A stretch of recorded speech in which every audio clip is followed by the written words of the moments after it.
Et dans un peu moins de 4 heures maintenant, le stade de Boston aux États-Unis va accueillir les deux sélections. Vont retentir la Marseillaise, l'hymne de l'équipe de France et An-Nachid Al-Watani, celui de l'équipe du Maroc.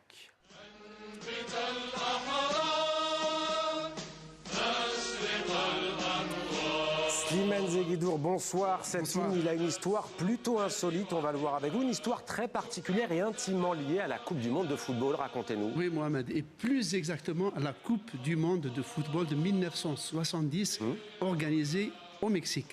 Pourquoi cette coïncidence? C'est que jusqu'en 1969, l'hymne national marocain se résumait à sa partition musicale, d'ailleurs écrite par un Français, Léo Morgan, 4 ans avant l'indépendance, donc en 1952. Sans parole. Sans parole. Donc, une fois que l'équipe du Maroc avait été qualifiée pour la première fois pour participer à une Coupe du Monde, le roi Hassan II avait exigé que l'hymne soit doté de paroles tout à fait ad hoc. Donc, on avait lancé un concours poétique et c'est le poème de l'universitaire Ali Skolli Husseini, intitulé Minbat al-Ahrar, qu'on peut traduire par le berceau des hommes libres, qui a été retenu par le roi Hassan II lui-même. Et c'est ainsi que le 3 juin 1970, pour la première fois, on avait entendu paroles et musique, l'hymne national marocain.